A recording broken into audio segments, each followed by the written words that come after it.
안녕하세요. 임경덕입니다. 데이터 분석 준 전문가 자격 검정 ADSP 46회 기출풀이 시작하겠습니다. 여기 나온 기출 문제들은요. 영진닷컴 기출보건 이벤트를 바탕으로 문제 지문과 문항, 문제 순서 등을 재구성했고요. 또 커뮤니티에 공유되어 있는 내용들도 일부 참고했습니다. 먼저 간단히 제 소개하고 시작하겠습니다. 저는 통계학과 석사까지 마치고 삼성카드에서 잠깐 일하다가요. 밖에 나와서 기업들을 대상으로 교육도 하고 데이터 컨설팅 하고 있습니다. 그리고 데이터 활용 공모전에도 참여했고요. 이런 경험들을 바탕으로 영진닷컴에서 같이 ADSP 데이터 분석 준 전문가 과정 책을 썼습니다. 책도 많은 관심 부탁드립니다. 본론으로 넘어가서 우리 ADSP 시험 합격이 중요할 텐데요. 현실적인 목표 70점입니다. 공부 시간이 많다고 해서 계속해서 점수가 오르는 건 아닐 거예요. 그래서 적당히 공부해서 적당한 점수를 받아서 합격하는 것. 이게 매우 중요합니다. 워낙 ADSP 시험 범위도 넓기도 하고 또 때에 따라서 조금 어려운 문제들이 섞여 있는데요. 모든 문제를 다 맞춰서 100점을 받으려면 정말 공부를 많이 해야 되고 또 운도 좀 따라줘야 됩니다. 그래서 적당히 공부해서 빨리 합격하시고 실무 경험을 더 쌓는 것을 추천드립니다. 그런 관점에서 우리 파트 1, 2, 3 세 개의 과목별로 어떤 문제들이 나왔는지 어떤 경향이 있는지 한번 살펴보려고 하는데요. 전체적으로 봤을 때 문제들이 좀 그렇게 어렵지는 않습니다. 파트 1, 파트 2의 경우 기존에 출제되었던 문제들이 대부분 반복해서 출제되고 있고요.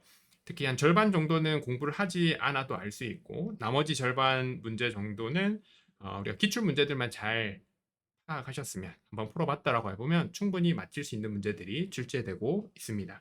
그래서 파트 1, 2는 반복이 많으니까요. 간단히 어떤 문제들이 있었는지 짚고 넘어가겠습니다. 첫 번째 문제입니다. DIKW 구조와 보기 내용을 적절하게 연결해라 라고 나오는데요. 데이터와 정보 그리고 지식과 지혜 이 네 가지를 묶어서 DIKW 피라미드라고 부르고 있죠. 보통 기역, 니은, 디귿, 리을 이렇게 네 개의 문항들이 있는데 각각 하나씩 해당될 거고요. 크게 어렵지 않은 문제, 항상 출제되는 유형의 문제라고 볼 수 있습니다. 다음 문제로 넘어가서 우리 데이터의 유형, 정성적이냐, 정량적이냐, 혹은 이 데이터가 정형 데이터냐, 비정형 데이터냐에 대한 문제들 항상 출제되고 있고요. 아무래도 정성적인 데이터, 뭐 텍스트 같은 데이터들이 해당할 건데요. 정량적인 데이터, 숫자와 관련된 데이터 이런 것들보다는 처리나 가공하는데 시간과 노력이 조금 더 들 수 있습니다. 일반화가 될 수는 없긴 한데요. 그래도 그 중에서 4개 문항 중에서 가장 옳다고 볼 수 있는 것은 2번으로 보입니다. 3번 문제입니다. 데이터베이스의 특징에 대한 설명으로 옳은 것은 무엇이냐? 도 항상 출제되는 내용이고요. 이건 공부하지 않으면 좀 맞히기 어려운 문제입니다. 대신 비슷한 유형의 문제들이 항상 출제되고 있고요. 책에도 잘 정리가 되어 있으니까 한번 살펴보시면 좋겠습니다. 데이터베이스에 대한 설명과 관련해서 몇 가지 용어들이 등장을 하는데요. 책에 있는 내용을 그대로 따왔습니다. OLTP와 OLAP가 있죠. 그래서 T와 A가 다른데요. T는 transaction, 거래입니다. 그리고 A는 analytical이라고 되어 있죠. 분석과 관련된 내용인 것을 확인할 수 있습니다. 그래서 두 단어, T냐 A냐에 따라서 이게 트랜잭션, 거래 자체를 저장하는데 목적이 있냐, 데이터를 갱신하고 이런 거겠죠. 그쪽에 목적이 있는가, 혹은 분석에 목적이 있는가로 나눠볼 수 있습니다. T는 트랜잭션, 거래고, 그러니까 우리가 카드를 긁거나 은행에서 송금을 하면 기록을 해야겠죠. 네, 그런 것과 관련된 내용이고, 그렇게 저장되어 있는 내용을 바탕으로 분석하고 활용하는 쪽은 A에 해당한다고 볼 수 있습니다. 그래서 2번은 설명이 반대로 되어 있으니까 답이 되겠네요. 다음으로 역시 공부하지 않으면 이 ADSP 시험을 치지 않으면 기출 문제를 보지 않으면 맞히기 어려운 문제가 하나 등장을 하는데요. 요거 4번 정답이고요. 알고 보면은 그러니까 기출 문제를 한번 보면은 맨날 나왔던 문제니까 그게 어렵지 않을 것 같습니다. 6번 문제도 항상 등장하는 문제이죠. 네, 책에도 적어놨지만 이게 조금 뭐랄까요, 주관적인 의견이 많이 들어가 있는 문제긴 합니다. 그렇긴 합니다만 그래도 여기서 봤을 때 정해져 있는 틀이니까요. 옳은 것은 3번이 될 거고요. 나머지 1번, 2번, 4번은 방향이 반대로 잡혀 있다라고 볼 수 있습니다. 7번 문제 같은 경우에도 우리가 항상 등장하는 문제이고요. 또 이걸 배우지 않았다 하더라도 빅데이터로 인해 발생할 수 있는 사회적 위기 요인과 이번에 있는 기업 경쟁력 약화는 크게 관련이 없겠죠. 오히려 빅데이터를 활용해서 기업의 경쟁력을 더 높일 수는 있겠지만 경쟁력이 약화된다라고 하는 것은 사회적 위기와는 크게 관련이 없어 보입니다. 그리고 기업과 사회라고 하는 두 단어가 그렇게 잘 어울리는 단어는 아니죠. 분류 분석의 예시로 가장 옳지 않은 것은 이라고 묻고 있는데요. 여기 나오는 분류, 영어로 이제 클래시피케이션이 됩니다. 그리고 혹은 우리가 판별이라고 부르기도 하죠. 그러니까 클래스가 있는 문제냐 아니냐를 따지면 될 텐데요. 여기서 신용 등급 예측이 있습니다. 사실 신용 등급을 예측하진 않고 일반적으로 신용 점수를 먼저 만드는데요. 신용 점수를 만들 때 그 이전에 보면은 신용에서 그러니까 부도나 연체 여부, yes, no의 문제에 대해서 알고리즘을 적합을 하고요. 그 확률 값을 가지고 신용 점수를 만들고 점수를 구간화해서 등급을 책정을 하고 있습니다. 네, 아무튼 등급에도 1등급부터 뭐 10등급까지가 있다라고 해보면요. 1등급부터 9등급일 수도 있고요. 등급이라고 하는 게 결국엔 일종의 클래스니까 1번은 문제가 없어 보입니다. 스팸 메일이냐 아니냐, 흔히 스팸 메일이냐 햄 메일이냐로 나누고 있습니다. 스팸을 쓰레기라고 보는 거죠. 햄은 좋은 거고 스팸은 맛있긴 하지만 쓰레기라고 보고 있는 건데요. 얘도 두 개 중에 하나인 거죠. 스팸이냐 아니냐, 스팸이냐 햄이냐 클래스를 나누는 문제니까 괜찮습니다. 질병에 대한 진단, 이게 암 진단을 생각하면 될 것 같은데요. 우리 암이 양성인지 음성인지 혹은 양성인지 악성인지 이런 것들을 나눌 때 진단할 수 있고 예측 과정에서 확률을 계산합니다. 얘도 클래스를 나누는 문제인데요. 4번 같은 경우에는 집 가격, 얘는 가격이 뭐 높다 낮다 이런 절대적인 기준이 있는 게 아니죠. 숫자니까요. 얘는 분류라기보다는 회귀, 리그레션 문제라고 볼 수 있습니다. 그래서 정답은 4번입니다. 빅데이터의 출현 배경으로 옳은 것을 모두 고르라라고 되어 있는데요. 네, 모두 옳은 말이라서 모두를 선택한 4번이 답이 됩니다. 네, 한 문제는 제가 복원을 못했는데요. 이렇게 앞에 나왔던 9개의 문제, 우리가 공부하지 않고도 풀 수 있거나 혹은 기출문제 한 1, 2회차 정도만 살펴봐도 충분히 이해하거나 답을 맞힐 수 있는 문제들이었습니다. 파트 2로 넘어가서 데이터 분석 기획으로 넘어가 보겠습니다. 데이터 분석 기획 쪽에서도 좀 표준화된 지식을 좀 많이 묻고 있는데요. 이쪽에서도 공부하지 않고 맞힐 수 있는 문제와 그다음 기출 문제를 통해서 맞힐 수 있는 문제 크게 두 개로 나눠볼 수 있을 거고요. 문제 난이도는 그렇게 높지 않습니다. 데이터 분석 도입의 성공 기준으로 옳지 않은 것은 무엇이냐라는 게 있고요. 첫 번째 문제인데 나머지 것들은 그냥 말이 다 괜찮은 것 같아요. 핵심 분석만 하는 것이 아닌 여러 개의 분석을 동시에 해야 된다. 이건 성공 기준이라고 봤을 때요. 핵심 분석을 해야 될 때도 있고, 그다음 여러 개의 분석을 동시에 진행해야 될 때도 있겠죠. 그래서 이쪽의 문제, 파트 2의 문제들을 보면 항상 뭐랄까요, 명확한 답이 있다라고 있다기보다는 두 개 다 가능합니다. 이렇게 해도 되고 저렇게 해도 되는 상황에서 이렇게 해야 된다. A 방법으로 가야 된다라고 단정을 짓는 것들이 답인 경우들이 있죠. 네, 지금 11번 문제가 그런 상황입니다. 12번 문제, 네, 크리스피 DM이라고 하는 데이터 분석 방법론이죠. 그 방법론에서 단계별로 과정들, 절차들이 있는데요. 이거 사실 공부하지 않았다 하더라도 1번이 답인 것을 쉽게 알 수 있습니다. 이 용어가 조금 헷갈릴 수 있는 부분이 있습니다. 전개가 있는데요. 영어로 디플로이입니다. 보통 우리 개발이나 이런 쪽에서 우리 배포라고 많이 표현을 하고 있죠. 그래서 업무의 이해와 데이터의 이해에 대한 이해를 바탕으로 데이터를 가지고 와서 실제 분석을 하고 흔히 머신러닝 모델들을 활용하니까 모델링을 하고요. 이 모형의 성능 같은 것들을 평가하고 실제 업무에 반영하는 것까지 전개까지 순서로 구성되어 있습니다. 평야 문제죠. 13번 문제입니다. 네, 분석 주제 유형에 대한 분류 문제인데요. 이거 공부하지 않으면 사실 답을 알기가 어렵습니다. 누군가 이 책을 쓰신 분이, 가이드를 쓰신 분이요. 크게 네 가지 상황으로 나눠서 이름들을 붙여놨기 때문에 그 가이드에 있는, 혹은 우리 강의 자료, 우리 책에 있는 내용을 알고 있어야만 풀 수 있는 문제인데요. 책에서 보면 분석의 방법을 알고 있냐, 없냐, 분석의 대상을 알고 있냐 없냐에 따라서 이렇게 4개의 이름을 달아놨습니다. 사실 일반화하기는 조금 어렵긴 한데요. 이 정보를 바탕으로 판단을 했을 때 적절한 것은 3번이 됩니다. 14번 문제입니다. 데이터 분석 프로젝트의 분석 과제의 정의서에 대한 설명이다. 가장 부적절한 것은, 적절하냐 적절하지 않냐 이런 것들 잘 판단을 해야 하는데요. 4번을 보시면 제가 답을 잘못 칠했네요. 3번이 아니고 4번입니다. 분석 과제 정의 과정에서 활용 데이터는 내부 데이터로 제한해야 한다. 꼭 제한할 필요는 없겠죠. 일반적으로 내부 데이터뿐만이 아니라 외부에 활용 가능한 데이터들을 모두 다 파악하고 활용 가능성을 따진 다음에 내부 데이터, 외부 데이터를 어떻게 활용할지를 판단해야 합니다. 나머지 1, 2, 3의 지문들은 다 맞는 말이죠. 좋은 말들이죠. 15번입니다.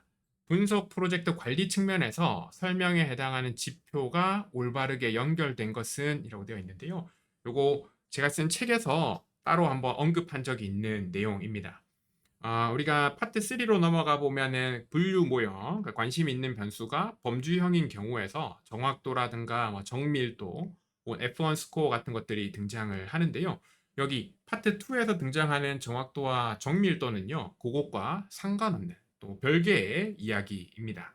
역시 책을 보면 기적의 팁 부분에서 이런 내용이 있는데요.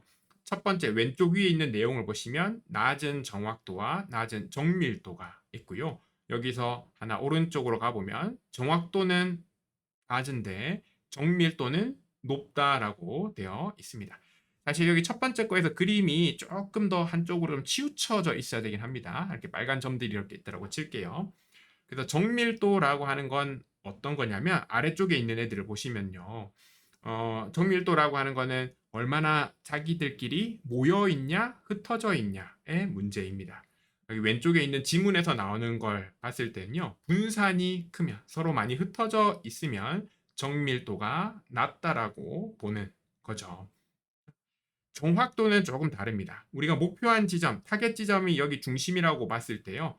여기 있는 빨간색 점들, 왼쪽 위에 있는 빨간색 점들을 보면은 중심에서 떨어져 있죠. 오른쪽 위에 있는 두 번째 점도 중심에서 목표란 지점에서 점들의 중심값이 떨어져 있습니다. 목표한 지점에서 떨어져 있는 걸 이거를 우리가 편향이라고 부릅니다. 그래서 편향이 존재하면 정확도는 떨어진다라고 보는 거죠. 그래서 기억을 다시 한번 보시면 예측된 값이 평균적으로 실제 값에 얼마나 가까우냐 이죠. 이건 이제 편향과 관련된 이야기일 거고, 그렇죠? 편향이 있냐 없냐의 문제, 혹은 얼마나 정확하냐의 문제가 될 겁니다. 그래서 여기 저는 첫 번째 거와 관련되는 개념은 정확도, 혹은 편향이라고 볼 수도 있습니다. 편향이 있냐 없냐, 편향의 유무가 될 수 있고요. 니은에 있는 예측된 값들이 서로 얼마나 비슷하고 일관성이 있냐, 분산이 크냐 작냐의 문제가 있겠죠. 그래서 일관성이 있다라고 하는 것은 분산이 적다 혹은 정밀하다라고 보는 거죠. 순서대로 잘 연결되어 있는 것은 1번이 됩니다. 그래서 처음에 말씀드렸듯이 여기 있는 정확도와 정밀도, 여기서 등장하는 정확도와 정밀도의 표현이, 개념이 뒤에 나올 분류 모형의 평가에서의 정확도와 정밀도와는 좀 다르다라고 하는 것을 꼭 짚고 넘어가야 됩니다. 데이터 분석 준비도 평가 항목에 포함되지 않는 것은 눈치껏 봐도 1번이 될 거고요. 우선순위 선정 기준에 대한 설명 중에서 부적절한 것을 찾아야 합니다. 이것도 우리 강의 자료에 보면 이런 내용이 등장을 하는데요. 책에 있는 내용이죠. 여기서 1번을 보면 난이도는 분석 절차의 복잡성, 인프라 비용 등을 종합적으로 반영하여 측정할 수 있다. 2번 우선순위는 시급성과 난이도를 기준으로 구분하여 결정할 수 있다. 3번 시급성이 높고 난이도가 낮은 과제를 최우선적으로 선정하는 것이 합리적이다. 4번 시급성은 전략적 중요도와 분석 비용에 의해 결정이 된다라고 되어 있습니다. 그래서 난이도 1번, 2번, 3번의 설명들을 보면 난이도는 이런 것들 충분히 따질 수 있을 거고요. 우선순위 같은 경우에도 뭘 먼저 해야 되냐, 얼마나 급한가, 얼마나 어려운가 가지고 판단할 수 있을 겁니다. 이 우선순위와 관련된 문제가 또 등장을 뒤쪽에서 할 거고요. 시급성 같은 것이 높고 난이도가 낮은 과제는 당장 급한데 쉽게 할 수 있는 거죠. 우리가 일을 투두리스트 이런 게 있을 때도 마찬가지 아닙니까? 당장 해야 되는데 쉬운 거부터 빨리 처리하면 되겠죠. 이걸 가장 먼저 하는 것이 합리적인 거 맞습니다. 4번이 조금 이제 뭐랄까요? 틀린 말은 아닐 수 있지만 여기 아래쪽에 등장한 단어들을 섞어서 새로운 문장을 하나 구성했다라고 볼 수 있는데요. 시급성은 나름의 판단이 기준이 있을 겁니다. 근데 여기서 전략적 중요도, 분석의 비용을 가지고 결정을 한다라고 되어 있습니다. 돈이 얼마나 드는가가 시급한가와는 사실 관련이 없겠죠. 그래서 우리가 공부를 하다 보면 이렇게 체계를 봤을 때 어디선가 등장하는 단어들인 거죠. 여기에 보면 비용 이야기도 있고 그다음 전략적 중요도 같은 것들이 있을 거예요. 얘네들이 사실 관련은 없지만 묶어서 단어들을 묶어서 지문을 만들다 보면 뭔가 어디서 본 것 같고 이게 답인 것 같은 생각이 들 수 있습니다. 4번에서 시급성은 얘네들과 사실 특히 분석 비용과 크게 관련이 없는 거죠. 그래서 정답은 4번입니다. 18번에서 하향식 접근 방법의 문제 탐색 요소로 옳지 않은 것은을 묻고 있습니다. 하향식이라고 하는 것은 위에서부터 떨어져 오는 거죠. 데이터 분석 이런 업무들을 보면 우리가 그러니까 실무자들 딴에서 혹은 아래쪽에서부터 이렇게 데이터 탐색부터 차근차근 올라가는 경우도 있지만 회사가 전략적으로 급한 것들 혹은 사장님의 지시에 따라서 위에서부터 우리가 오더가 내려오는 경우들도 있거든요. 그럼 이게 하향식인 거죠. 그렇죠? 그래서 탑다운으로 위에서부터 내려올 때 어떤 것들을 할 수 있는지 해야 되니까 찾아야겠죠. 뭘 할 수 있는지를 찾거나 혹은 비즈니스 모델 기반으로 혹은 다른 회사들은 뭘 하는지를 기준으로 탐색을 할 수 있습니다. 근데 두 번째에 있는 데이터 탐색 과정은 사실 타향식보다는 상향식 접근에서 적절한 방법이 될 겁니다. 가장 옳지 않은 것은 2번이 됩니다. 네, 19번 아까 말씀드렸던 시급성과 난이도를 가지고 무엇을 먼저 해야 되는가인데요. 오른쪽에 우리 책에 있는 내용을 그대로 캡처해서 집어 넣었습니다. 여기서 시급성이 현재냐 미래냐라고 표현을 해서 가이드에도 등장을 하고 있고 대부분의 이 우리 수험서에도 똑같이 현재냐 미래냐라고 보고 있는데요. 급하냐, 지금 해야 되냐, 나중에 해도 되냐일 겁니다. 그래서 현재에 들어가 있는 게 지금 해야 된다, 급하다라는 이야기가 될 거고요. 미래에 해도 된다, 나중에 해도 된다라고 하는 게 지금 당장 급하지는 않지만 나중에 언젠가는 해야 되는 일들이 될 거예요. 그래서 과제 일을 보면 시급성이 높다, 당장 해야 된다 이야기고요. 난이도가 낮으니까 당연히 과제 일을 먼저 하는 게 맞는 거고요. 과제 일을 보면 시급성이 낮다라고 되어 있으니까 미래에 해당한다라고 볼 수 있고요. 난이도가 높다니까 위쪽에 있겠죠. 그래서 여기 경우에서는 2번 케이스 타입 2에 해당한다라는 걸 볼 수 있습니다. 사실 타입 3와 타입 2의 위치는 고정되어 있고요. 이 중에서 1번과 4번 중에서 뭘 먼저 해야 되는가가 항상 이슈가 되는데요. 이 문제 같은 경우에는 1번과 4번이 아니고 2번과 3번을 가지고 우선순위를 따지고 있기 때문에 답은 명확하게 1번이 됩니다. 파트 2의 마지막 문제인데요. 상향식 접근에 대한 설명 중 부적절한 것을 묻고 있습니다. 아까 우리 하향식에 대해서 묻는 문제가 있었죠. 그거에 반대가 될 것 같은데요. 확실한 구조와 데이터가 주어져야 된다. 이거는 상향식에 좀 적합하지 않은 표현이 될 수 있죠. 밑에서부터 하다 보면 여러 가지 가능성들이 생깁니다. 그러니까 일을 하다 보면 데이터를 탐색을 하다 보면 이런 방법도 가능하고 저런 방법도 가능할 거고요. 또 이런 방향, 저런 방향으로 다양한 주제들이 가능한데 그 주제 중에서 어떤 것들을 뭐 가볼지 판단하는 절차들이 필요하게 될 거예요. 근데 그 과정에서 확실한 구조와 데이터, 그러니까 확신을 가지고 가는 게 아니거든요. 확신을 가지고 있는 게 아니고 뭘 해야 된다라고 하는 게 딱 고정되어 있는 것이 아니라 탐색을 하는 거죠. 탐색을 통해서 주제를 설정하기 때문에 상향식 접근과 가장 어울리지 않는 것은 3번이고요. 나머지 것들, 점진적인 개선이라든가 데이터의 탐색이라든가 구체적으로 정의하기 어렵다 이런 표현들이 상향식과 잘 어울리는 이야기입니다.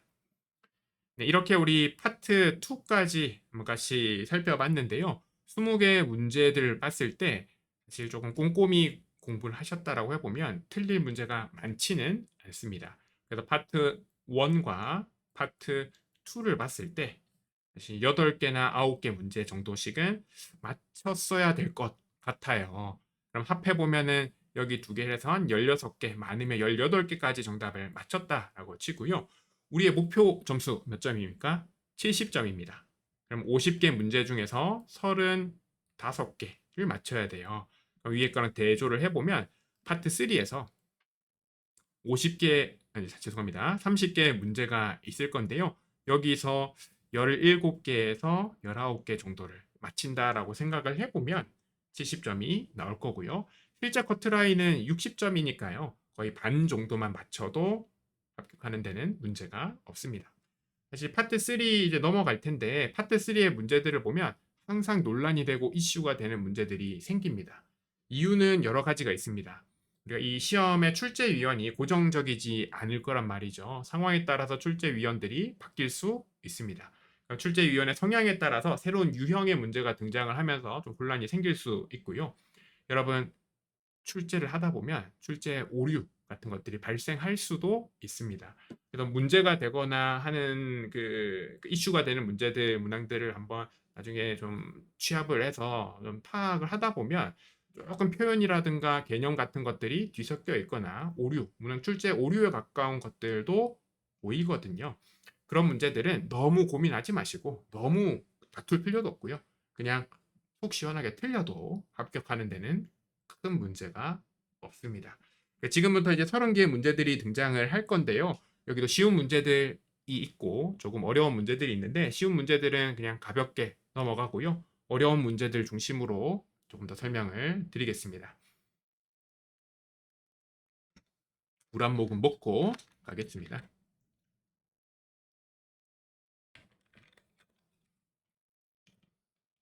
네, 파트 3입니다. 첫 번째 문제인데요. 결측값에 대한 결측값 처리에 대한 설명으로 가장 옳은 것을 묻고 있습니다. 결측값 처리하는 방법에는 크게 두 가지가 있습니다. 대체하거나 날려버리거나가 있습니다. 결측값을 대체하는 이유는 결측값이 있으면 하지 못하는 분석들이 있습니다. 대표적인 게 선형회귀 모형 같은 것들은 x나 y 값의 결측값이 있으면 활용할 수가 없거든요. 그래서 그런 것들을 적정한 값으로 채우는 작업을 꼭 해야 할 수 있고요. 사실 오늘날의 알고리즘들을 보면 결측값도 정보라고 활용하기 때문에 결측값 처리를, 그러니까 결측값의 제거라든가 대체라든가 대치 같은 것들을 꼭 해야 되는 것은 아닙니다. 그래서 여기에 있는 내용들이 내용들이 정리가 되어 있는데요. 첫 번째 것부터 한번 보면 결측값을 제거하면 분석 대상의 데이터 수가 줄어들어서 통계적 효율성을 저해할 수 있다.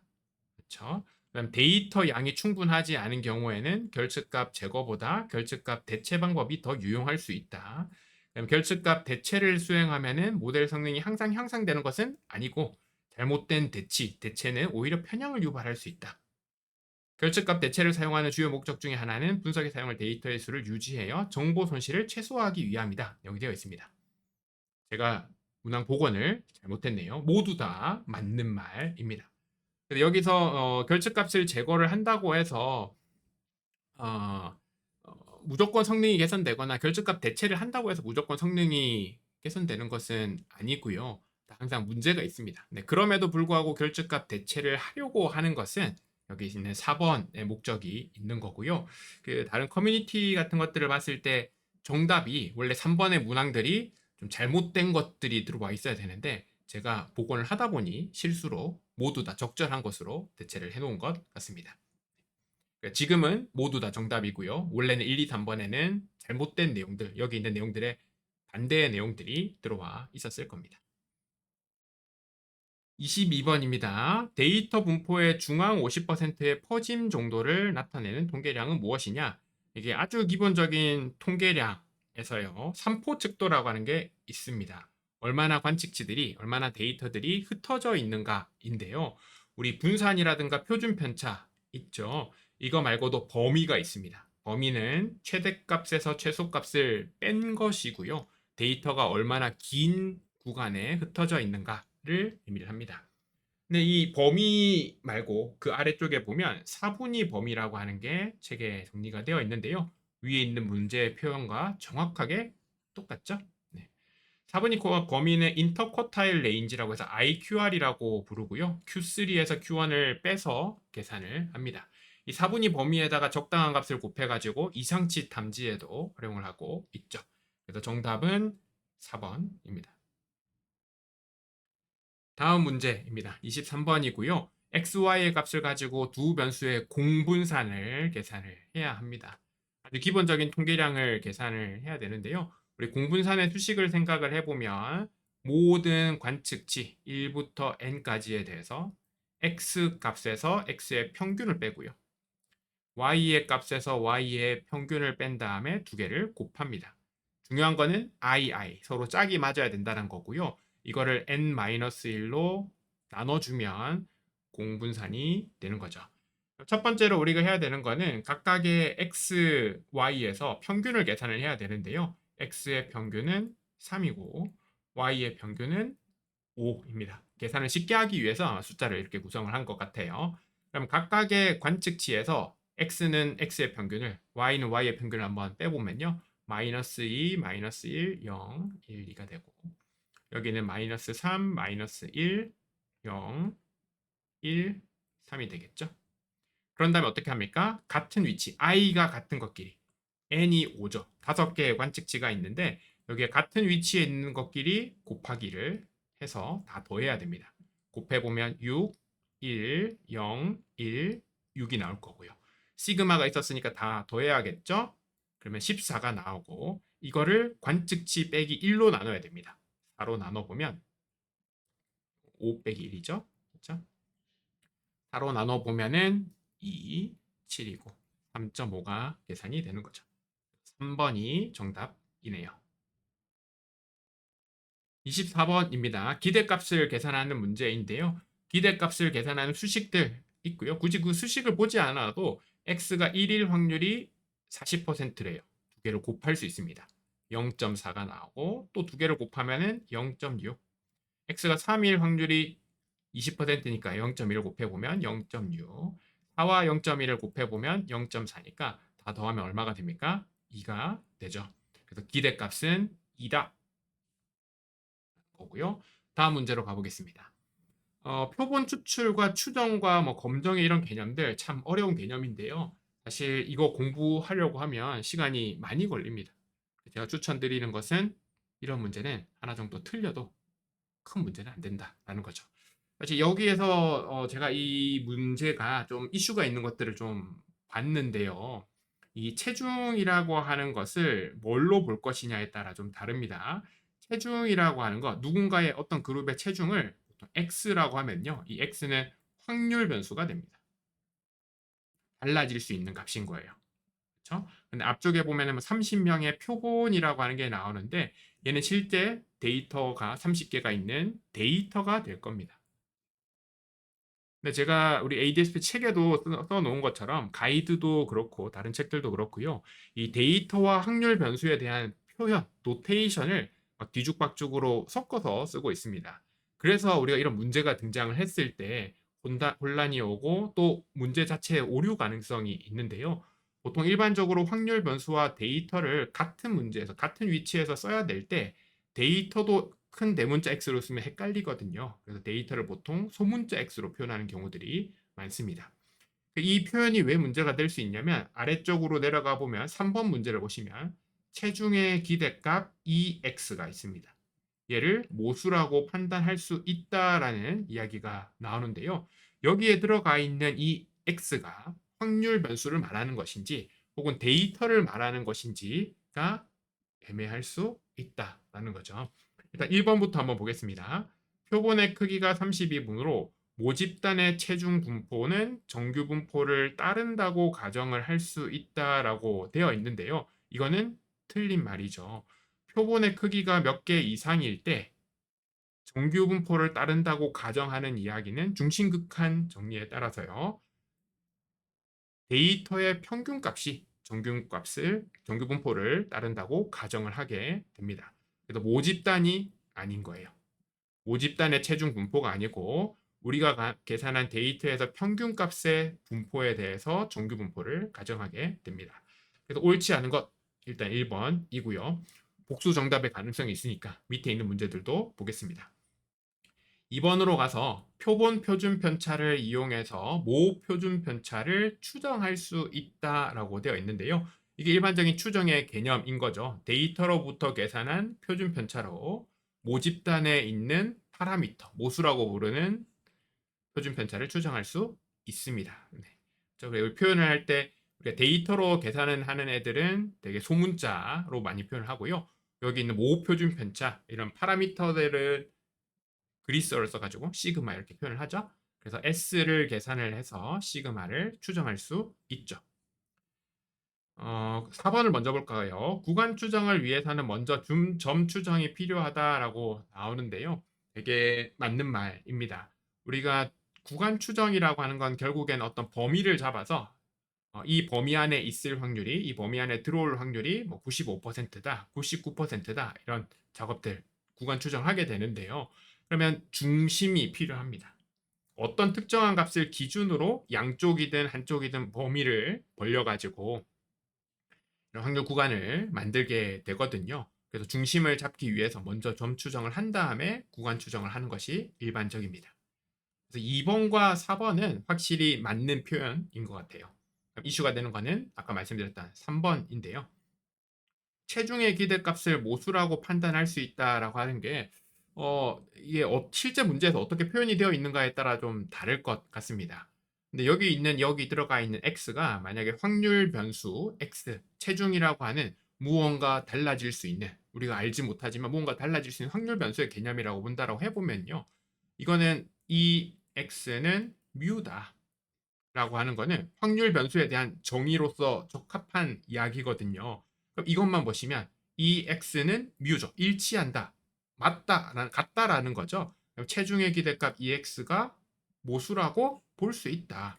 이게 만약 EX라고 하는 게 뮤를 의미를 한다. 이런 식의 뭔가 뉘앙스를 풍기는 실제 지문이었다고 하면은 3번은 문제가 없는 것 같고요. 제가 이거는 나머지 지문들을 몰라서 제가 재구성을 했거든요. 그래서 만약에 여기에 EX가 아니라 아까 말씀드린 것처럼 데이터로 의미로서의 X가 들어와 있다라고 해보면 얘는 사실은 좀 어색한 표현이긴 합니다. 왜냐면 데이터라고 하는 것은 평균을 구하면 되거든요. 데이터에 대해서는 기대값이라고 하는 개념이 존재하지 않죠. 그렇죠? 그 경우라면은 얘는 문제 자체의 오류일 수 있습니다. 그래서 참 애매한 문제인 것 같아요. 근데 지금 제가 재구성해 놓은 문제 기준으로 봤을 때는 3번은 조금 애매하긴 하지만 틀렸다라고 보기는 좀 어려울 것 같고요. 아까 말씀드린 것처럼 1번이 확실한 정답입니다. 이런 애매한 문제들은 다 맞히려고 하지 말고 조금 복불복이 있으니까 우리가 적당히 넘어가는 게 좋을 것 같습니다. 설명을 제가 정확하게 드렸고요.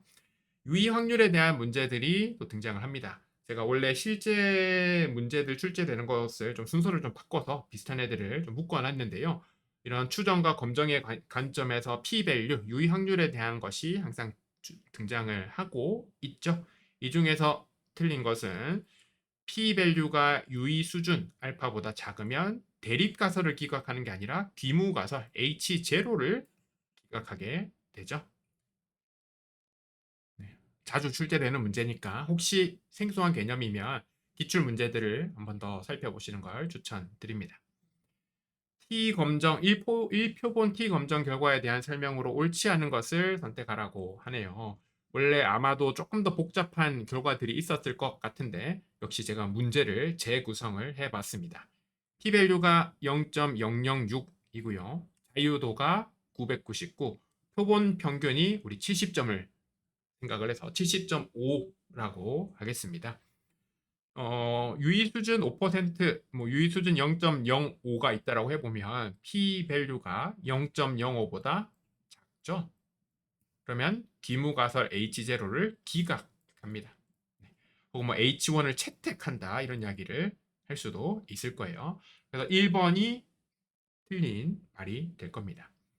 우리 1표본 T 검정에서 1표본이라고 하는 거는 변수, 그러니까 데이터가 한 줄짜리다라는 거예요. 이 과정에서 평균값을 구하게 될 거고요. 그 평균이 예를 들면 뭐 70점이냐 아니냐, 우리가 정해놓은 경계값인 70점과 같다고 볼 수 있냐 아니냐, 뭐 이런 것들을 따지게 된단 말이죠. 그래서 평균을 계산을 하면서 자유도 하나를 까먹는다 이런 개념들이 있습니다. 자유도가 999면 1표본 같은 경우에는 더하기 1을 해서 실제 데이터는 1000개가 되는 거고요.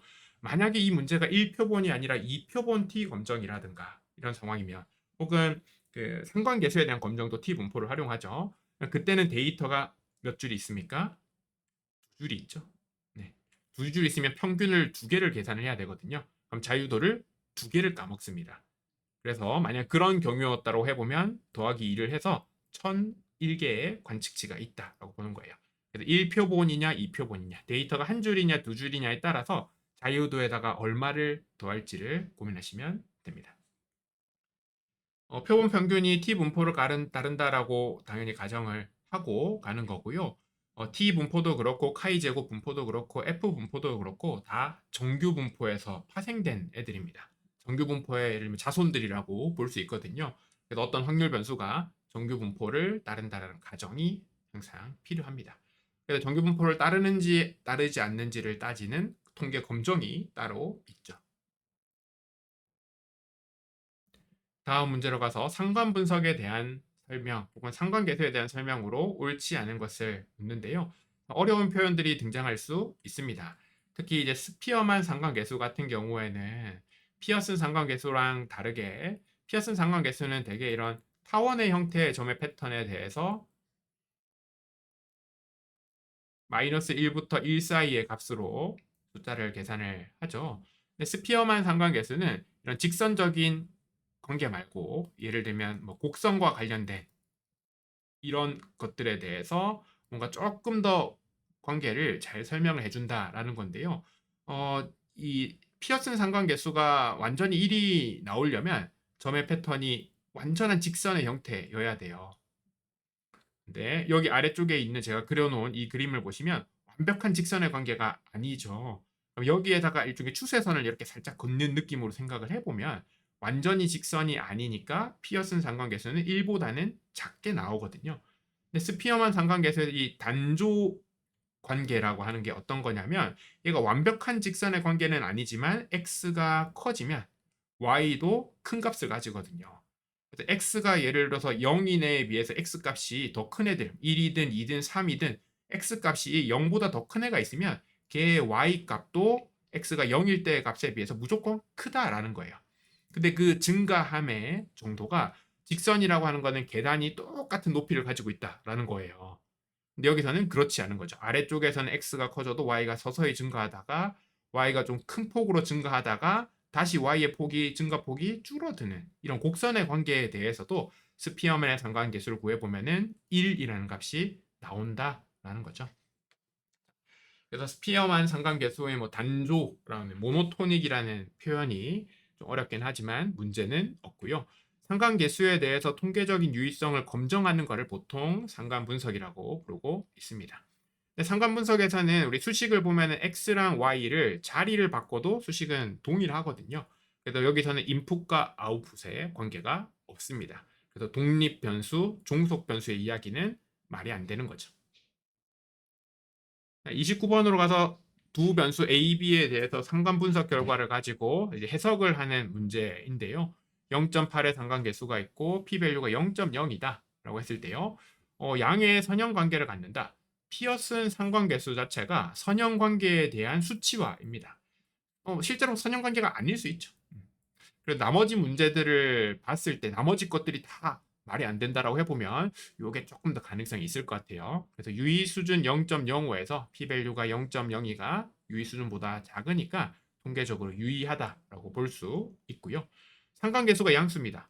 A가 크면 B도 상대적으로 더 크겠죠. 얘는 틀린 이야기가 되고요. 유의 수준에 상관없이 상관계수가 통계적으로 유의할 수는 없습니다. 경계값에 따라서 만약에 유의 수준이 0.01이었다라고 해보면 이 상관계수는 유의미하지 않을 수 있는 거죠. 두 변수가 비선형 관계를 갖고 있을 가능성이 크다. 그럴 수도 있고 그렇지 않을 수도 있습니다. 판단이 불가능합니다. 여기서 산점도라든가 이런 것들을 따로 확인하지 않는 이상 선형의 관계인지 비선형의 관계인지 정확하게 볼 수는 없거든요. 얘가 확실히 틀린 거고요. 그 1번에서 양의 선형 관계를 갖는다라고 한 게 양의 관계는 맞는데 선형이 아닌 거는 어떻게 할 거냐 이런 이야기가 나올 수 있어요. 대표적인 문제가 이런 것들이 있겠죠. 만약에 이런 점의 패턴을 가지고 있는 데이터가 있다라고 해보면 완벽한 직선의 관계가 아니고 하나의 이상한 지점 때문에 상관계수가 한 0.8 정도 나올 수 있습니다. 그럼 이게 선형 관계냐 아니냐 좀 애매하죠. 그렇죠? 애매하긴 합니다만 여기 있는 4개 문제를 봤을 때 4개 지문을 봤을 때 그래도 가장 옳은 것은 1번이라고 볼 수 있습니다. 30번입니다. 회귀 제곱합과 오차 제곱합 이야기가 나오고요. 결정계수라고 하는 표현이 나옵니다. 우리가 이 제곱합이라는 표현이 여러 군데서 나와요. 지금은 결정계수 y가 있고 x들이 있는 상황에서 x로 y를 설명하는 이런 그 회귀의 문제에서 활용하는 평가 지표인 거죠. 그래서 이거 말고도 분산 분석이나 이런 쪽에서도 우리가 제곱합을 활용을 합니다. 그래서 여러분이 잘 판단을 하셔야 되고요. 회귀 제곱합 모형이 설명하는 양이 30이고요. 오차 제곱합 모형이 설명하지 못하는 양이 20이니까 전체 보통 TSS라고 부릅니다. Total Sum of Square는 50이 되는 거죠. 그 중에서 결정 개수는 우리가 보통 1 빼기 TSS분의 SS2로 계산한 경우가 많습니다. 그럼 1 빼기 50분의 20 해보면 50분의 30이 나올 거고요. 이건 사실 지금 문제에서는 좀 단순한 문제니까 SSR과도 동일할 거고 0.6이 나오는 거죠. 31번입니다. 유의 수준 5%에서 아래의 결과 해석으로 틀린 것은 이라고 되어 있는데요. 요거는 급해서 저희가 전체 문제는 복원을 못했는데 그 잔고와 소득을 바탕으로 X인 거죠. X1과 X2를 가지고 연체 여부 Y를 설명하는 로지스틱 선형 회귀의 적합 결과 R 스크립트 같은 것들이 있었다고 합니다. 그럼 여기에서 로지스틱 선형 회귀의 결과이다라고 하는 거는 이 결과를 보고 그 결과물 형태라든가 구성 같은 것들을 보고 유추할 수 있었을 것 같고요. 잔고가 유의미한지 아닌지를 보려면 그 잔고라고 하는 X 옆에 달려있는 p-value를 기준으로 판단할 수 있을 것 같고요. 이게 유의미한지 아닌지를 보려면 유의 수준이 있어야겠죠. 그래서 p-value가 0.05보다 작은지 큰지를 따지고 이 문항이 맞는지 틀린지를 볼 수 있을 겁니다. 그래서 표본은 만개다라고 하는 것도 우리 자유도의 개념이 있으니까 그 자유도에서 2개를 더하면은 계산이 되었을 것 같고요. 잔고가 고정되었을 때 소득이 증가하면 연체 확률은 감소한다 이야기가 나오는데 사실 회귀계수를 좀 봐야 됩니다. 소득에 걸려 있는 회귀계수와 그다음에 잔고라고 하는 것에 걸려 있는 회귀계수가 있을 텐데요. 우리 로지스틱 회귀 모형은 좀 모형식이 조금 복잡하죠. 로짓이 있긴 합니다만 결국에는 베타 제로 더하기 베타 1 잔고 더하기 베타 2 잔고고요. 소득이 되겠죠. 죄송합니다. 로짓이라고 하는 게 조금 이상한 변화를 하긴 하지만 방향은 바뀌지는 않거든요. 잔고의 값에 상관없이 사실 소득이 올라갈수록 파이라고 하는 확률, 여기서 연체 확률이 될 거예요. 연체 확률이 올라갈까 내려갈까는 이 베타2에 있는 개수, 회귀 개수를 보면 됩니다. 만약에 베타2 여기게 되겠죠. 여기 있는 베타2의 추정값이 양수였다라고 해보면요. 소득이 오를수록 연체 확률이 높아진다. 답이 될 거고요. 음수였다라고 해보면 소득이 높아질수록 무언가 값이 낮아지겠죠. 그래서 로짓이라고 하는 게 달라지긴 하지만 결국 확률도 방향은 똑같으니까 확률을 낮추는 데 영향을 미쳤을 겁니다. 그래서 소득이라고 하는 곳에 걸려있는 회귀계수의 부호에 따라서 소득이 증가함에 따라서 연체 확률이 증가하는지 감소하는지를 파악할 수 있을 텐데요. 제가 문항 전체를 보고는 하진 못했지만 기출 그 이벤트를 통해서 봤을 때 4번이 답이었던 걸 보면 소득이 증가했을 때 연체 확률도 증가하는 회귀 개수가 양수로 아마 지문이 나와 있었던 것으로 추정됩니다. 32번 문제입니다. 분류 분석에 대한 아주 일반적인 내용을 묻는 문제고요. 1번이고 크게 어려움이 없으니까 바로 넘어가겠습니다.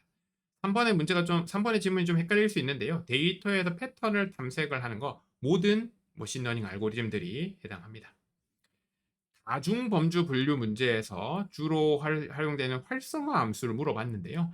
이 딥러닝들이 요새 인기가 많다 보니까 관련되어 있는 문제들이 출제가 되고 있습니다. 대신 참 어색한 거는요. 그 가이드라인, ADSP 문제를 출제할 수 있는 가이드라인을 봤을 때 딥러닝에 대해서 다양한 것들을 살펴보지는 못하고 아주 기본적인 뭐 퍼셉트론이라든가 이런 뭐 CNN 알고리즘 기본적인 구조 같은 것들만 소개가 되어 있거든요. 그 안에서 문제를 내다 보니까 이런 조금 어색할 수 있는 조금은 낯선 문제들이 출제가 될 수 있습니다. 활성화 함수라고 하는 것들은 인풋들을 처리해서 특정한 형태로 좀 바꾸는 작업을 해주는데요. 뭐 렐루 이런 계열들을 보면은 인풋 값이 어디입니까? x입니다, 여러분. x의 값이 마이너스 10이 올 수도 있고 마이너스 1이 올 수도 있고 0이 들어올 수도 있고 1일 수도 있고 2일 수도 있겠죠. 이 x 값이 들어왔을 때 y 값을 어떻게 바꿔서 내보낼 것이냐의 문제인 거예요. 여기에 fx가 있겠죠. 그 활성화 함수라고 하는 게 결국 fx 여러 가지 종류들이 있는 겁니다. x가 들어왔을 때 양수에 대해서는 똑같이 그대로 보여주고 음수에 대해서는 0으로 처리하는 거. 빨간색으로 그림을 그려볼까요? 이런 것들이 뭐 렐루, 그 다음에 여기에서 조금 더 지수적으로 감소하게 하는 거, 혹은 살짝 기울기를 낮춰가지고 감소하게 하는 이런 아류들이 몇 가지들이 있을 겁니다. 근데 다중범주라고 하는 것은 결국 우리가 그 그룹을 나누긴 해야 되는데 걔네가 하나가 아니라 여러 개라는 거죠. 시그모이드 같은 경우에는 얘를 뭔가 값이 들어왔을 때 x 값이 들어왔을 때 얘를 어떻습니까? 초록색으로 표현해 볼까요? 1과 마이너스 1의 사이에서 값을 가지도록 이런 변환을 해주는 애가 될 거예요. 내가 예를 들어서 이미지에 대해서 갠지 고양인지 돼지인지 뭐 토끼인지를 나눠야 되는데 마이너스 1과 1로 나눠가지고는 저 사이 값으로 나눠가지고는 판단이 안 되겠죠. 정답은 이제 소프트 맥스인데요. 쉽게 생각하면은 개일 확률, 고양이일 확률, 그다음에 뭐 돼지일 확률, 뭐 다람쥐일 확률 중에서 가장 높은 쪽으로 예측을 하겠다. 수준을 예측하겠다라고 하는 게 소프트 맥스의 방향입니다. 어려울 수 있는 문제들입니다. 모형의 평가 지표에 대해서 정보들이 나오는데요. 실제 값이 양성이다. 그 다음에 이걸 양성으로 예측했다 이야기가 나오는데요. 이거 우리 혼동행렬 혹은 오차행렬이라고 부르는 컨퓨전 매트릭스가 되겠죠. 그래서 음성이냐 양성이냐 뭐 양성이냐 음성이냐 실제 값과 예측값, 예측 범주를 가지고 네 가지 케이스로 나눠 가지고 보는 거죠. 사실 이런 분류 문제에서 우리의 타겟, 관심 있는 대상이 여기에 있는 플러스일 수도 있고 마이너스일 수도 있거든요. 예를 들면 우리가 연체가 된 사람들을 관심을 가질 수도 있지만 반대로 연체가 안 된 사람을 볼 수도 있습니다. 예를 들어서 우리가 마케팅을 했는데 마케팅 오퍼를 반응한 사람들이 누군가를 찾을 수도 있지만 반대로 마케팅 오퍼를 아무리 던져도 반응하지 않는 사람들이 누군가를 볼 수도 있단 말이죠. 그러니까 이런 지표에서 사실은 우리가 타겟으로 하는 관심이 있는 수준이 무엇이냐를 설정하는 게 제일 중요하고요. 지금은 이게 파지티브, 양성이라고 볼 수 있습니다. 실제값이 양성인 사람들, 여기 파란색 긴 네모로 표시한 부분이 될 거고요. 그 중에서 예측한 것도 양성이라고 본 이 부분이 될 거예요. 비율을 계산하자라는 거죠. 실제 값이 예측을 했을 때, 나중에 예측을 해봤을 때 어떤지를 보겠다. 얼마나 재현이 되는지를 보겠다. 재현율이고요. 리콜이라고 부르죠.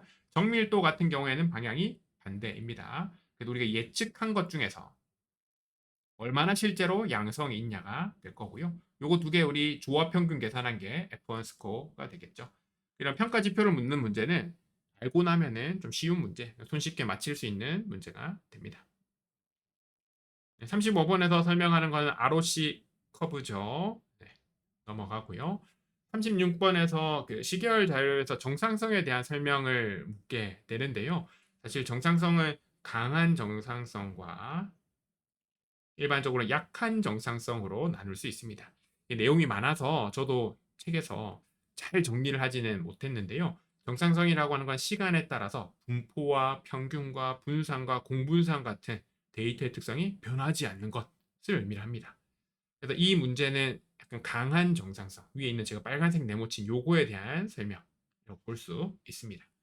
그래서 평균과 분산이 일정해야 됩니다. 그렇죠?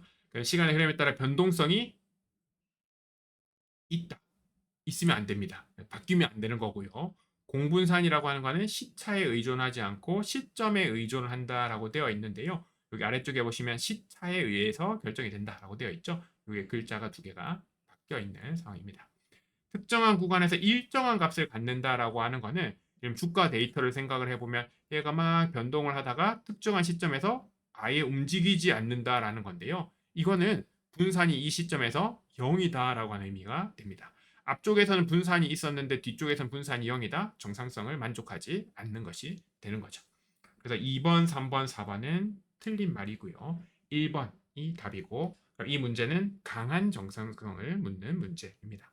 그 약한 정상성 같은 경우에는 어떻게 달라지냐면 평균이 일정하다 이야기가 나오죠.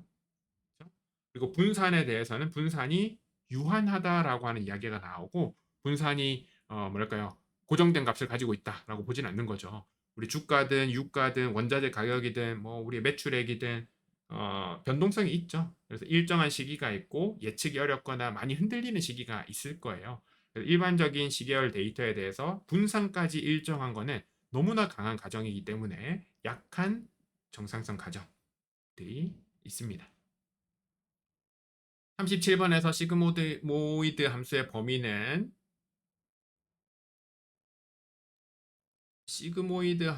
범위는 네, 이렇게 잘 나왔고요. 분류나무에서 가지치기를 수행할 때 참조하는 지표인데요. 분류나무입니다. 분류나무니까 위에 있는 세 개는 맞는데 잔차라고 하는 거는 y 값에서 y의 예측값을 뺀 거예요. 그럼 이게 뭐 확률을 빼고 이런 게 아니라 예를 들어서 남자에서 여자를 뺀다 이런 게 안 되겠죠. 분류는 잔차를 계산할 수가 없습니다. 그래서 정답은 4번이고요. 앙상블 모형에 대해서 묻고 있습니다. 앙상블 모형을 크게 나눠보면 뭐 배깅과 부스팅과 그리고 스태킹 이런 것들이 있을 겁니다. 네, 그래서 옳은 것을 묻고 있고요. 배깅은 이전 모형의 오차를 보완하기 위해서 순차적으로 모형을 학습을 한다. 그러니까 이전 모형의 결과를 타고 영향을 받는 것은 부스팅이 될 거고요. 그다음에 오히려 밑에 있는 두 번째 여러 모형을 독립적으로 병렬 학습하여 결과를 통합한다라고 하는 게 배깅의 개념이 됩니다. 그래서 두 개 바뀌었고요. 앙상블 모형이 항상 성능이 좋은 것은 아닙니다. 성능 평가를 해보고 판단을 해야 되고요. 세 가지는 모두 틀렸습니다. 근데 이거 책에서도 제가 한번 말씀드린 적이 있는 것 같은데요. 부스팅은 비교적 간단한 모형들의 조합으로 구성된다. 보통 이제 위크 모델이라고 하죠. 약한 애들을 가지고 뭐 조금 더 좋게 만든다라는 건데요. 이전 모형에 대해서 잘못 예측한 데이터, 잘못 예측한 관측치에 대해서 더 많은 가중치를 부여하면서 학습을 한다. 이게 에이다 부스트 같은 경우에는 이 개념이 맞는데요. 오늘날 우리가 많이 쓰고 있는 뭐 라이트 GBM이나 XG 부스트 이런 곳에서는 잘못 예측을 했다고 해서 가중치를 조정하지는 않습니다. 우리 뭐 실제값과 예측값의 뭐 차이 같은 것들에 대해서 모형을 적합을 하는 거지 관측치의 가중치를 한 건 한 건에 대해서 조정하지는 않거든요. 그래서 사실 4번에 있는 이 표현은 부스팅에 대한 일반적인 표현은 아닙니다. 그래서 만약에 진짜 엄격하게 따진다면 부스팅은 이런 거다라고 하면은 틀린 거고요. 여기 빨간색의 괄호에 대한 이 내용은 부스팅에 대한 설명이다라고 해보면 부스팅의 여러 가지 가능성들 중에서 하나에 해당하는 거니까 옳은 게 될 겁니다. 근데 1번, 2번, 3번이 확실히 틀렸으니까 4번이 가장 옳은 답이 됩니다. 인공신경망에 대한 설명이 등장을 하는데요. 여기서 이제 4번 활성화 함수를 제거하면 신경망의 비선형성을 유지한다라고 되어 있는데 활성화 함수의 목적 자체가 이런 거라고 볼 수 있거든요. 제거하면 안 되겠죠. 41번 인공신경망의 구조에 대한 설명으로 옳지 않은 것을 묻고 있습니다. 이 같은 경우에도 항상 모든 것은 이래야 된다. 반드시 이래야 된다. 이런 것들이 답일 가능성이 크겠죠. 1, 2, 3은 아주 무난한 표현이고 4번은 모든 은닉층은 상황에 따라서 분석가의 어떤 설정에 따라서 노드의 개수 같은 것들은 다 다를 수 있습니다. 숫자를 계산하는 문제가 하나 나왔는데요. 은닉층이 하나 있는 다층 퍼셉트론이 있다고 합니다. 그럼 인풋이 있고요. 히든이라고 하죠. 히든이라고 하는 은닉층이 하나가 있고 아웃풋이 있습니다. 입력층에는 20개의 노드가 있다고 하고요. 20개의 어떤 X가 있다고 봐도 되고요. 은닉층에는 50개가 있다고 합니다. 여기는 50개가 있고 출력은 3개로 구성이 되어 있다고 하네요. 다층 퍼셉트론이라고 하는 게 보면 모든 층층마다 모든 가능한 관계들, 모든 가능한 어떤 가중치의 합계를 가지고 연결을 시키게 될 건데요. 이때 편향을 제외했다라고 하는 게 좀 중요한 개념 중에 하나입니다. 인풋이 20개가 있고 히든이 50개가 있으니까 20개 곱하기 50 해보면 여기 인풋과 히든의 관계에서 1000개의 어떤 연결들이 있을 거고요. 1000개의 가중치가 있다라고 볼 수 있습니다. 히든이 50개가 있고 아웃풋이 3개가 있는 경우에서 이것도 모든 가능한 것들 연결해 볼 수 있겠죠? 50 곱하기 3 해서 150개가 있을 거니까 이거 두 개를 합쳐 보면은 몇 개입니까? 정답은 2번이 될 거고요. 그럼 만약에 편향을 제외하지 않으면 몇 개가 될 것이냐인데 편향이라고 하는 것들은 보통 여기 하나씩 붙는다라고 보시면 됩니다. 여기 하나씩 히든에 보면 인풋은 상관없고요. 히든이 50개가 있으면 여기 하나씩 붙어 있으니까 더하기 50개의 어떤 가중치가 필요할 수 있고요. 아웃풋 쪽에서도 우리가 이런 뭐 다층 퍼셉트론을 쓴다고 해서 100% 설명할 수는 없겠죠. 여기에도 우리가 설명하지 못하는 뭐 오차, 오류가 있을 수 있으니까 편향이, 바이어즈라고 하는 게 하나씩 붙어 있을 수 있죠. 그럼 여기는 3개가 더 붙을 수 있을 겁니다. 편향까지 고려한다면 더하기 53이 될 거니까요. 1150에다가 53을 더한 1203이 답이 될 수도 있습니다. 지금 편향을 제외했다라고 했으니까 정답은 명확하게 2번입니다. 주성분 분석에 대한 설명으로 옳지 않은 것을 고르라고 하는데요. 주성분 분석은 차원 축소 기법이고 X들을 활용하는데 Y는 없죠. 그래서 비지도 학습이라고 볼 수 있습니다. 주성분들을 만드는 목적이 그렇거든요. 만약에 이렇게 두 변수가 이런 식의 점들을 패턴을 가지고 있다. 그럼 x1과 x2가 있을 텐데요. 여기서 주성분은 공간에서 뭐 직교한다라고 하는 게 뭐냐면 지금 x1과 x2가 이런 정보를 가지고 있는데 얘를 이렇게 보지 말고 우리가 새로운 주성분 하나 만들겠다. 방향을 틀겠다의 문제입니다. 그래서 x1 프라임이라고 하는 것과 이것에 이제 직각으로 교차하는 x2 프라임이라고 하는 걸 하나 만들게 될 거다라는 거고요. 항상 직교하는 서로 관련이 없는 공분들을 만들게 됩니다. 원래는 데이터가 2차원 공간에서 흩어져 있었는데 지금 이렇게 만들고 나면 데이터가 x1 프라임이라고 하는 걸 따라서 넓게 흩어지게 되죠. 그래서 정보를 x1 프라임 쪽에 좀 몰아줍니다. 차이가 있다라고 하는 거는 뭐 범위 이런 레인지의 개념으로 보든 분산의 개념으로 보든 넓게 펼쳐져 있거든요. 넓게 펼쳐져 있는 건 정보가 많은 거예요. 그래서 x1 프라임 쪽으로 정보를 몰아주고 x2 전체 정보의 합계는 달라지지 않을 거니까요. x2는 폭이 좁죠. 정보는 좀 덜 가지고 있는데 중요한 거는 둘이 직교한다. 서로 관련이 없게 만들어 놓은 거죠. 주성분은 데이터의 개수만큼 생성 가능하다가 여기선 답이 될 텐데요. 이게 데이터라고 하는 게 이 통계학에서의 표현을 보면 데이터의 개수가 보통 n, 그러니까 관측치의 개수라고 볼 수 있습니다. 사실 저 SQL이나 이런 데로 가보면 데이터라고 하는 게 하나의 열을 의미할 때가 또 있습니다. 하나의 열을, 데이터에 이렇게 하나의 열을 우리가 데이터라고 부를 때도 있거든요.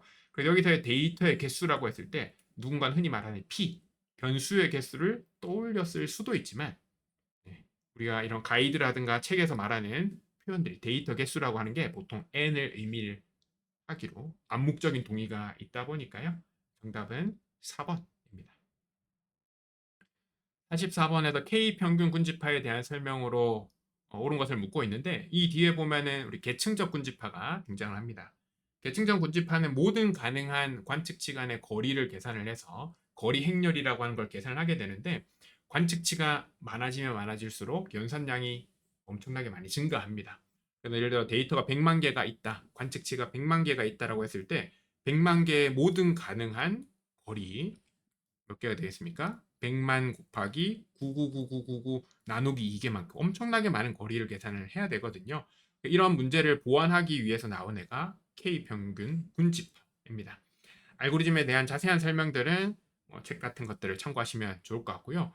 얘는 랜덤으로 처음에 우리가 가지고 있는 관측지들 중에서 랜덤으로 임시 중심점, 임시 대장들을 꽂게 됩니다. 그래서 랜덤이다 보니까 결과가 달라질 수 있습니다. 유동적일 수 있고요. 데이터에서 평균 값을 계산을 하는 게 아니라 랜덤으로 선택하기 때문에 2번도 틀린 것입니다. 모든 관측치를 각 군집의 중심점과의 거리를 기준으로 가장 가까운 군집에 할당하는 작업을 반복하는 거, 이게 K평균 군집파의 핵심 컨셉이라고 볼 수 있고요. 군집의 개수는 내가 마음대로 3으로도 할 수 있고 4로 할 수도 있고 5로 할 수도 있고 100으로도 할 수 있고요. 알고리즘이 자동으로 찾아내진 않습니다. 우리가 파이썬이나 R 같은 도구를 쓰다 보면 최적의 군집의 개수 같은 것들을 추천해 줄 수 있는데요. 그 과정에서 또 이 군집파의 평가 지표들이 있죠. 실루엣 개수 같은 것들을 활용을 해서 기준을 잡아서 우리가 판단을 해서 군집의 개수를 설정하는 것이지 자동으로 찾아내 주는 것은 아닙니다. 그래서 4번도 틀린 내용이 되는 거고요. 3번이 답입니다. 네, 45번으로 가면은 이제 군집 분석이라고 하는 게 다시 한번 등장을 하는데요. 여기 최장 연결법이라고 하는 거, complete linkage라고 하는 표현이 나옵니다. 네, complete linkage 이런 애들은 다 계층적 군집화에서 쓰는 표현이고요. 이게 언제가 문제가 되냐면 공간에서 예를 들어서 어떤 점들이 서로 가깝게 있냐라고 봤을 때 여기에 있는 두 점이 가깝다, 여기 있는 두 점이 가깝고 여기 있는 세 점이 가깝다는 괜찮아요. 근데 다음에 또 우리 계층적 군집하는 모든 군집들끼리도 또 비슷한 것들을 또 묶어야 되거든요. 그럼 여기 A 군집, B 군집, C 군집이 있는데 어떤 두 군집이 더 가깝냐 이런 것들을 따집니다. 그때 이제 최장 연결법, 컴플리트 링키지라고 하는 거는 그 군집들끼리 중에서 가장 먼 거리, 가장 먼 이 거리, 가장 먼 이 거리를 활용해서 어떤 애가 더 가까운지를 따지겠다라는 개념인 거죠. 그렇죠? 그래서 최장 연결법이라고 하는 단어가 나온 순간 얘는 계층적 군집화가 될 수 있고요. 당연히 이상치에 민감할 수밖에 없습니다. 가장 먼 걸 계산을 하다 보니까 제일 멀리 떨어져 있는 애가 등장하게 되는 거죠. 최장 연결법을 쓰는가 혹은 다른 연결 방법을 쓰는가에 따라서 결과가 달라질 수 있는데요. 계층적 군집화는 랜덤이 없습니다. K 평균 군집화와 다르게 랜덤이 없기 때문에 3번에 있는 결과가 달라질 수 있다라고 하는 것은 틀린 표현이 됩니다. 차원 척도법을 활용하기에 적절한 문제, 적절한 주제를 묻는 게 있는데요. 얘도 비지도 학습이죠. 그래서 나머지 세 개는 다 Y가 있는 지도 학습의 문제고 1번이 비지도 학습, Y가 없고 X들만 있는 구조라고 볼 수 있습니다. 실제 영화 취향 분석을 하기 위한 데이터의 구조는 조금 다를 수 있긴 해요. 그래서 어떤 데이터를 활용할 것이냐를 고민하기 시작하면 사실 끝도 없고요. 그냥 다차원 척도법은 비지도 학습이다. 비지도 학습은 Y가 없고 X들끼리의 관계, 서로 얼마나 닮았냐, 비슷하냐 이런 것들을 보는 거니까. 그렇죠? 영화 취향이라고 하는 게 그렇겠죠? 사용자들을 봤을 때 비슷한 영화를 좋아하는 사람들을 묶어보자 컨셉인 거죠. 그렇게 푸시면 좀 수월하게 문제의 정답을 맞힐 수 있습니다. 47번 연관규칙 분석에 대해서 많은 문제들이 출제가 되었는데요. 기본적인 컨셉을 보면 틀린 것은 연관규칙에서 어떤 지표가 더 중요하냐, 뭐가 더 중요하다 이렇게 단정을 짓는 것은 항상 보통 틀린 말일 때가 많습니다. 모형의 평가 과정이라든가 뭐 모형의 어떤 검정이든 항상 절대적인 것은 보통 없거든요. 데이터 분석의 결과는 이게 상대적인 것들이 많고 분석가가 이제 판단을 해야 되는, 결정을 해야 되는 문제들이 항상 다릅니다. 그래서 지지도와 신뢰도를 봤을 때 뭐 이게 더 중요하다, 저게 더 중요하다라는 것은 그런 개념은 없고, 네, 3번이 틀린 말이 되는 거죠. 나머지 것들은 맞는 말이고요. 48번의 연관규칙에서 AB 규칙에 대한 지지도, 신뢰도, 향상도 이런 것들에 대한 개념을 묻고 있습니다. 여기서 이제 틀린 표현을 한번 찾아보면요. 신뢰도의 경우 방향이 중요합니다. 지지도의 경우에는 방향이 상관이 없습니다.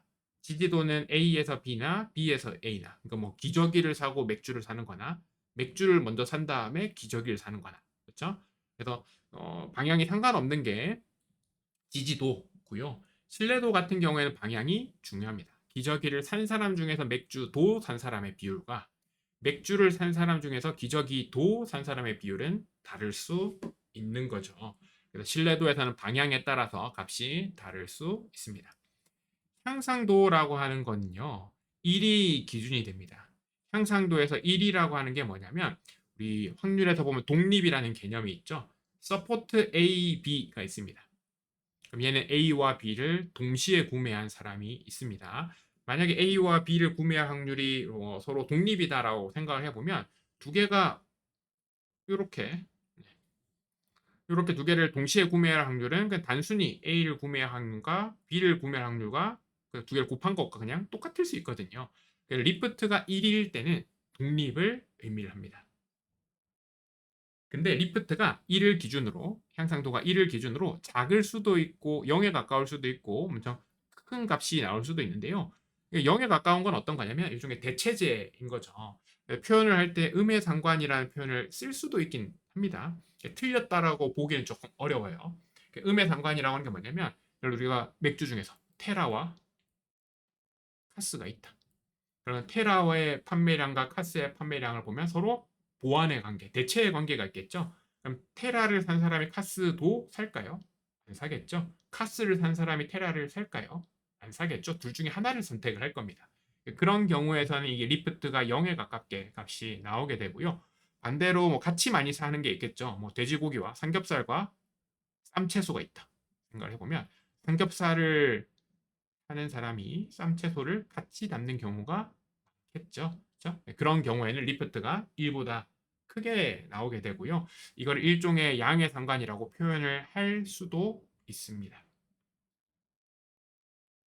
49번 문제입니다. 연관규칙에서 실제 어떤 데이터를 활용해서 지지도를 계산하는 문제인데요. 지지도입니다.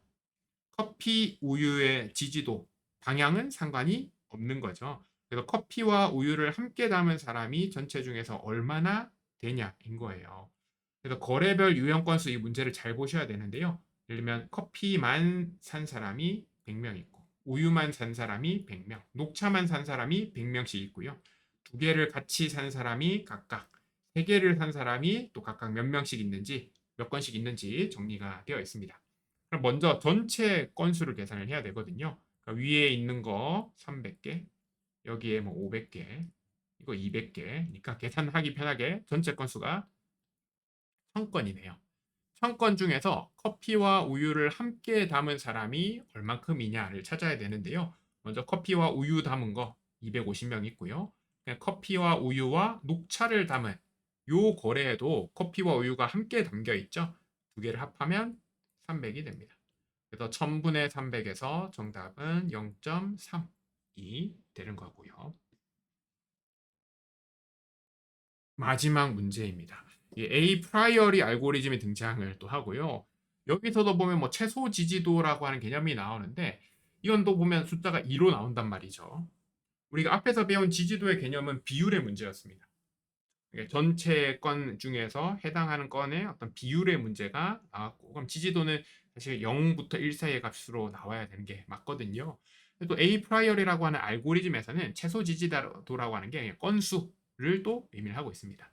그러니까 적어도 2건은 있어야 된다라는 거죠. 그런 다음에 빈발 항목 집합을 찾을 건데 길이가 가장 길다. 가장 뭔가 상품이 많이 들려 있다라는 거죠. 우리가 장바구니가 지금 보면은 이렇게 5개가 있습니다. 장바구니가 5개가 있는데 5명이 마트에서 카트를 끌고 있는 겁니다. 지지도가 최소가 2가 되어야 된다라고 하는 거는 5개의 장바구니를 봤을 때 적어도 2개의 카트에는 들어가 있어야 된다라는 거예요. 그럼 여기서 A라고 하는 게 몇 군데 등장합니까? A가 3개 등장을 하고요. 그 다음에 B를 보면은 B도 3군데에서 등장하니까 문제 없고요. C는 하나, 둘, 셋, 4군데에서나 등장하네요. 문제 없고 D는 1군데, E는 3군데네요. 그러면 D는 1군데밖에, 하나의 장바구니밖에 없으니까 D는 탈락입니다. 그래서 D는 여기서 이제 필요 없는, 관심이 없는 어떤 항목이 되는 거고요.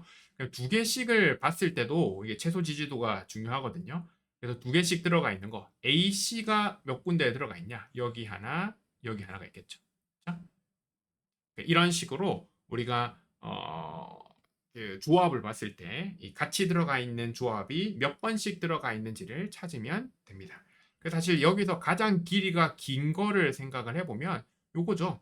A, B, C가 다 들어가 있는 거일 겁니다. 근데 최소 지지도가 2란 말이죠. A, B, C가 다 들어가 있는 또 다른 무언가가 카트가 있으면 모르겠는데 하나밖에 없습니다. 그래서 일단 1번은 틀린 거죠. 그러면 밑으로 내려와 보면 이제 3개가 들어가 있는 요게 있을 거예요. 그래서 BCE가 같이 들어가 있는 거 몇 개입니까? 여기도 보면 BCE가 있네요. 그래서 BCE는 2개가 있고요.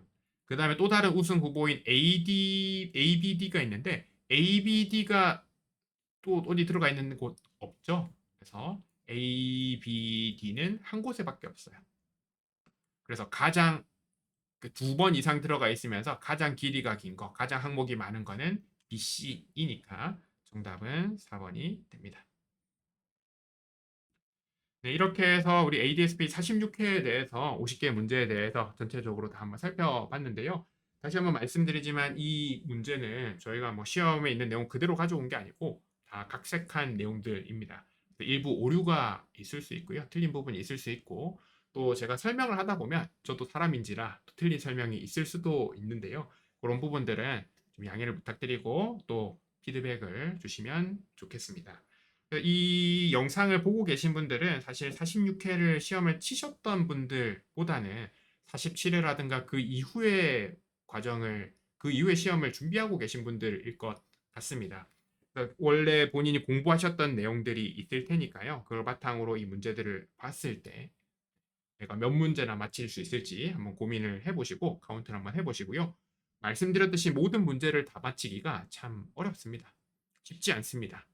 그러니까 우리 50개 문제를 살펴보면 특히 파트 3에 보면 새로운 문제가 출제되기도 하고 또 약간 이게 제가 봐도 오류의 가능성이 있네. 그렇죠? 문제가 좀 있을 수 있네. 어떻게 뭐 판단이라든가 용어의 어떤 개념이라든가 뉘앙스에 따라서 뭐 복수 정답이 될 수도 있고 이런 문제들이 좀 많거든요. 근데 이게 공개가 안 되잖아요. 그래서 모든 걸 다 맞히시려고 하시는 마시고요. 좀 넓은 마음으로 좀 넓게 공부해 보시면 좋겠습니다. 그래서 여기까지 50개 문제 풀이를 모두 마치고 여러분 치실 시험, 이 다음 차수의 시험들 좋은 결과 있기를 기원하겠습니다. 감사합니다.